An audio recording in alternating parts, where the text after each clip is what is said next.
पंजाब के मुख मंत्री चरणजीत सिंह चन्नी ने मालवे के किसानों को अंगूठा दिखा दिता है। सत श्री अकाल जी दा खालस टीवी के प्राइम टाइम के सब का स्वागत है। मैं हरशरण कौर।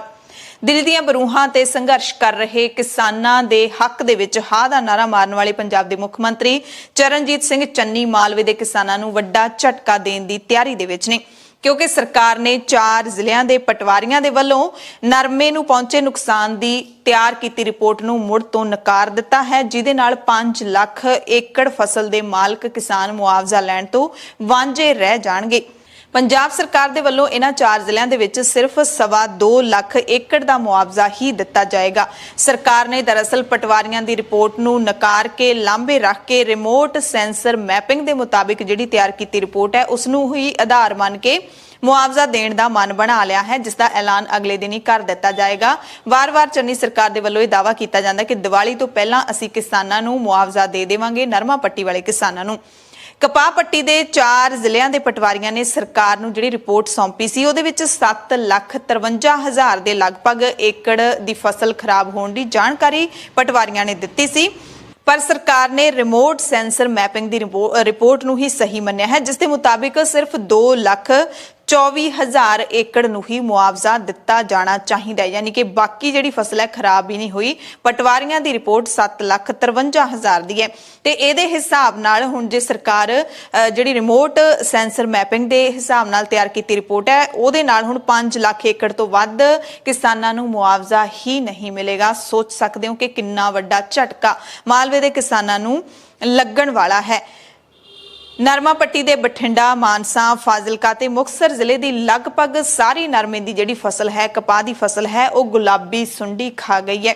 टोटल डैमेज होया नरमे का इन्हां 4 जिलों के विच, पर सरकार ने उस रिपोर्ट नूं सही मन्निया जिहदे विच घट मुआवजा देना पवे।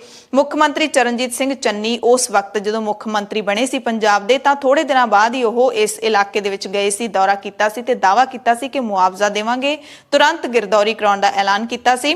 ते ये भी तुहानूं याद करवा दिंदे कि थोड़े दिन पहलां भी गिरदौरी की रिपोर्ट आई सी, पर उदों भी मुख मंत्री चन्नी ने कह दिता सी कि इन्नी फसल किवें खराब हो सकती है। जदों मंडियां दे विच नरमा आ रहा है तां 75% तो लैके 90% फसल किवें खराब हो सकती है। पर यह सच है कि जदों इन्हां 4 जिलों के विच किसान अपने खेतों के विच जांदे ने, जेड़े भी टींडे का मूँह खोल के वो देख लैण उहदे विच गुलाबी सुंडी ही बैठी हुंदी है, उहदे विच नरमे का फुट नहीं लभदा उन्हां नूं। पर चन्नी सरकार नूं ये मंजूर नहीं है, इते विश्वास नहीं है कि गुलाबी सुंडी सारा नरमा खा गई है। सो सरकार के हुक्मां के मुताबिक जिला डिप्टी कमिश्नर के वल्लों पटवारियां की ड्यूटी लाउंदे होए तुरंत गिरदौरी करन दे लई भी उदों कहा गया, जिस ते अमल करदिआं कुछ दिनों के विच ही रिपोर्ट है जिहड़ी उस वेले सरकार दे कोल पहुंच गई सी ते जिहड़ी रिपोर्ट नूं सरकार ने सही मन्निया उहदे मुताबिक नरमा पट्टी दे सिर्फ 30% किसानां नूं ही मुआवजा मिलेगा। बाकी 70% किसान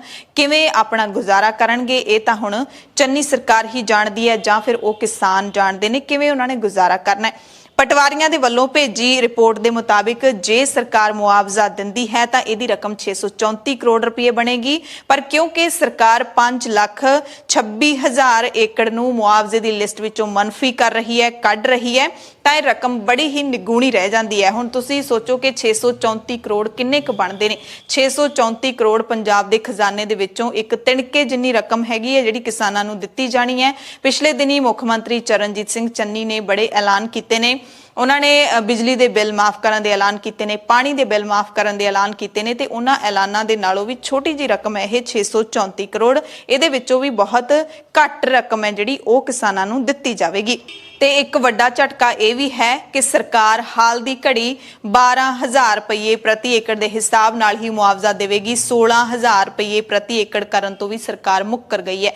पिछले दिनी असीं भी तुहानूं सूत्रां दे हवाले दे नाल खबरां दित्तियां सी कि चन्नी सरकार 16,000 रुपये प्रति एकड़ के हिसाब नाल मुआवजा दे सकती है, जबकि हुण तक सरकार दे वल्लों केंद्र सरकार ते सूबा सरकार दे वल्लों मिला के 12,000 रुपये प्रति एकड़ मुआवजा ही दिता जांदा रहा है। किसान मांग कर रहे हैं कि 60,000 रुपये प्रति एकड़ मुआवजा दिता जाए, 30,000 रुपये हर मजदूर नूं मुआवजा जिहड़ा ओह दिता जाए। पंजाब के मुख मंत्री चरणजीत सिंह चन्नी नूं निहोरा पिछले दिनी दिल्ली के मुख मंत्री अरविंद केजरीवाल ने भी मारिया है। उन्होंने कहा कि असीं तां 50,000 रुपये प्रति एकड़ के हिसाब नाल मुआवजा दे रहे हैं, तुसीं भी सुन लो किसानां दी गल। ਹਾਲਾਂਕਿ ਅਰਵਿੰਦ ਕੇਜਰੀਵਾਲ ਦੇ ਰਹੇ ਨੇ ਉਹਨਾਂ ਕਿਸਾਨਾਂ ਨੂੰ ਜਿਨ੍ਹਾਂ ਦੀਆਂ ਫਸਲਾਂ ਮੌਸਮ ਦੀ ਖਰਾਬੀ ਕਰਕੇ ਖਰਾਬ ਹੋਈਆਂ ਨੇ। ਪਰ ਇਹ ਬਹੁਤ ਚੰਗੀ ਗੱਲ ਹੈ ਕਿ 50,000 ਰੁਪਏ ਪ੍ਰਤੀ ਏਕੜ ਮੁਆਵਜ਼ਾ ਦਿੱਲੀ ਦੀ ਸਰਕਾਰ ਦੇ ਰਹੀ ਹੈ। ਪੰਜਾਬ ਦੀ ਸਰਕਾਰ ਜਿਹੜੀ ਕਿਸਾਨਾਂ ਦੇ ਲਈ ਬਹੁਤ ਵੱਡੀ ਹਮਾਇਤੀ ਆਪਣੇ ਆਪ ਨੂੰ ਕਹਿੰਦੀ ਹੈ, ਦਾਅਵੇ ਕਰਦੀ ਹੈ, ਉਹ ਸਿਰਫ 12,000 ਤੇ ਹੀ ਖੜ ਗਈ ਹੈ। ਇਹਦੇ ਵਿੱਚ ਕੋਈ ਸ਼ੱਕ ਨਹੀਂ ਹੈ। ਮੁੱਖ ਮੰਤਰੀ ਚਰਨਜੀਤ ਸਿੰਘ ਚੰਨੀ ਨੇ ਤਾਂ ਇਸ ਰਿਪੋਰਟ ਦੇ ਨਾਲ ਪਟਵਾਰੀਆਂ ਦੀ ਰਿਪੋਰਟ ਦੇ ਨਾਲ ਅਸਹਿਮਤੀ ਪ੍ਰਗਟਾਈ ਹੀ ਹੈ। ਖੇਤੀਬਾੜੀ ਮੰਤਰੀ ਬਣੇ ਨੇ ਜਿਹੜੇ ਨਵੇਂ ਕਾਕਾ ਰਣਦੀਪ ਸਿੰਘ ਨਾਭਾ, ਉਹਨਾਂ ਨੇ ਵੀ ਪਟਵਾਰੀਆਂ ਦੀ ਰਿਪੋਰਟ ਦੇ ਨਾਲ ਸਹਿਮਤੀ ਨਹੀਂ ਜਤਾਈ। ਮੰਤਰੀ ਨੇ ਕਿਹਾ ਕਿ ਪਟਵਾਰੀ ਤਾਂ ਖੇਤਾਂ ਵਿੱਚ ਵੜਨ ਹੀ ਨਹੀਂ ਦਿੱਤੇ ਗਏ। ਦਾਅਵਾ ਕੀਤਾ ਕਿ ਰਿਮੋਟ ਸੈਂਸਰ ਮੈਪਿੰਗ ਦੇ ਮੁਤਾਬਿਕ ਮਾਲਵੇ ਵਿੱਚ ਸਿਰਫ 30% ਫਸਲ ਦਾ ਨੁਕਸਾਨ ਹੋਇਆ, ਇਸ ਲਈ ਇਸ ਤੋਂ ਵੱਧ ਫਸਲ ਦਾ ਮੁਆਵਜ਼ਾ ਦੇਣ ਦਾ ਸਵਾਲ ਨਹੀਂ ਉੱਠਦਾ।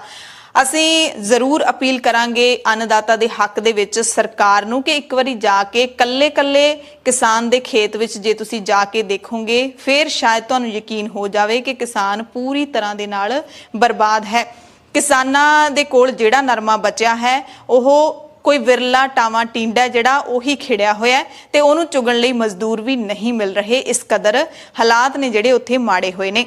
ਦ ਖਾਲਸ ਟੀਵੀ ਨੇ ਇਸ ਪੂਰੇ ਮਸਲੇ ਦੇ ਵਿੱਚ ਆਪਣੀ ਰਿਪੋਰਟ ਹੈ ਜਿਹੜੀ ਆਪਣੀ ਜਾਣਕਾਰੀ ਹੈ ਉਹ ਇਕੱਠੀ ਕੀਤੀ ਹੈ। ਉਸ ਦੇ ਮੁਤਾਬਿਕ ਕੱਲੇ ਬਠਿੰਡਾ ਜ਼ਿਲ੍ਹੇ ਦੇ ਵਿੱਚ 2,52,000 ਏਕੜ ਫਸਲ ਦਾ 28% ਨੁਕਸਾਨ ਹੋਇਆ ਸੀ, ਜਦ ਕਿ ਮੈਪਿੰਗ ਰਿਪੋਰਟ 69,000 ਏਕੜ ਦੱਸ ਰਹੀ ਹੈ। ਮਾਨਸਾ ਦੇ ਵਿੱਚ 1,70,000 ਏਕੜ ਫਸਲ 30% ਤੋਂ ਵੱਧ ਨੁਕਸਾਨੀ ਗਈ ਸੀ, ਪਰ ਸਰਕਾਰ ਦੀ ਮੈਪਿੰਗ ਰਿਪੋਰਟ ਦੇ ਵਿੱਚ 51,000 ਏਕੜ ਬੋਲਦੀ ਹੈ।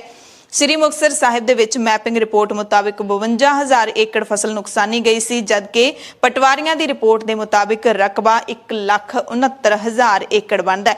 ਇਸੇ ਤਰ੍ਹਾਂ ਚੌਥਾ ਜ਼ਿਲ੍ਹਾ ਫਾਜ਼ਿਲਕਾ, ਇਹਦੇ ਵਿੱਚ ਵੀ 1,60,000 ਏਕੜ ਰਕਬਾ ਗੁਲਾਬੀ ਸੁੰਡੀ ਨੇ ਮਰੁੰਡ ਲਿਆ ਸੀ, ਪਰ ਮੈਪਿੰਗ ਰਿਪੋਰਟ ਦੇ ਵਿੱਚ 51,000 ਏਕੜ ਤੋਂ ਵੱਧ ਨਹੀਂ ਹੈ। ਸੋ ਪੰਜਾਬ ਦੇ ਕਿਸਾਨਾਂ ਦੇ ਨਾਲ ਹੇਜ ਜਤਾਉਣ ਵਾਲੀ ਪੰਜਾਬ ਦੀ ਸਰਕਾਰ ਦੇ ਫੈਸਲੇ ਨਾਲ ਮੁੱਖ ਮੰਤਰੀ ਚਰਨਜੀਤ ਸਿੰਘ ਚੰਨੀ ਦੇ ਆਮ ਆਦਮੀ ਹੋਣ ਦਾ ਪੋਲ ਖੁੱਲਦਾ ਵੀ ਨਜ਼ਰ ਆਉਣ ਲੱਗਿਆ ਹੈ। ਕਿਸਾਨ ਇਸ ਝਟਕੇ ਦੇ ਨਾਲ ਕਿਵੇਂ ਨਜਿੱਠਦੇ ਨੇ ਇਹ ਤਾਂ ਹੁਣ ਸਮਾਂ ਹੀ ਦੱਸੂਗਾ ਤੇ ਕਿਸਾਨ ਹੀ ਦੱਸਣਗੇ, ਕਿਉਂਕਿ ਫੈਸਲਾ ਹਾਲੇ ਤੱਕ ਕਿਸਾਨਾਂ ਤੱਕ ਨਹੀਂ ਪਹੁੰਚਿਆ ਹੈ। ਉਹ ਤਾਂ ਹਾਲੇ ਉਡੀਕ ਕਰ ਰਹੇ ਨੇ ਕਿ ਕਦੋਂ ਚੰਨੀ ਸਰਕਾਰ ਸਾਨੂੰ ਮੁਆਵਜ਼ਾ ਦੇਵੇਗੀ। ਬਠਿੰਡੇ ਦੇ ਵਿੱਚ 2 ਥਾਵਾਂ ਤੇ ਪੱਕੇ ਮੋਰਚੇ ਲੱਗੇ ਹੋਏ ਨੇ। ਵਿੱਤ ਮੰਤਰੀ ਮਨਪ੍ਰੀਤ ਬਾਦਲ ਦੇ ਘਰ ਪਿੰਡ ਬਾਦਲ ਦੇ ਬਾਹਰ ਧਰਨਾ ਲੱਗਿਆ ਹੋਇਆ ਅਤੇ ਦੂਸਰਾ ਜਿਹੜਾ ਹੈਗਾ ਧਰਨਾ ਉਹ ਬਠਿੰਡਾ ਦੇ ਵਿੱਚ ਲੱਗਿਆ ਹੋਇਆ। ਪੱਕੇ ਮੋਰਚੇ ਨੇ। ਹੁਣ ਕਿਸਾਨ ਇਸ ਫੈਸਲੇ ਤੋਂ ਬਾਅਦ ਕੀ ਰਿਐਕਟ ਕਰਨਗੇ ਇਹ ਤਾਂ ਸਮਾਂ ਹੀ ਦੱਸੇਗਾ। ਧੰਨਵਾਦ।